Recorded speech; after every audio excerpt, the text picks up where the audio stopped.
Identify the place value of the digit that the arrow points to.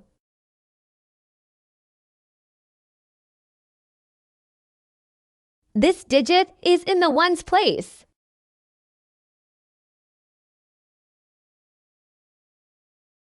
This digit is in the tens place.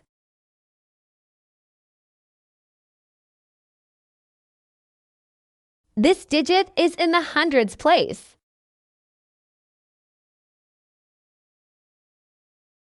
This digit is in the tens place.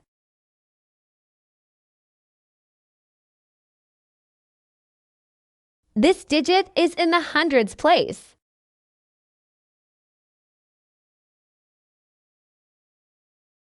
This digit is in the ones place. This digit is in the tens place.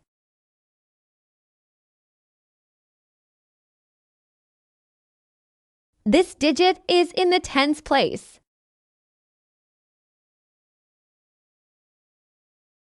This digit is in the hundreds place.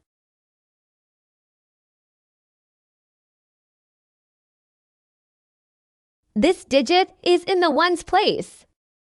Remember to like and subscribe. Thank you for watching Skye's workshop video.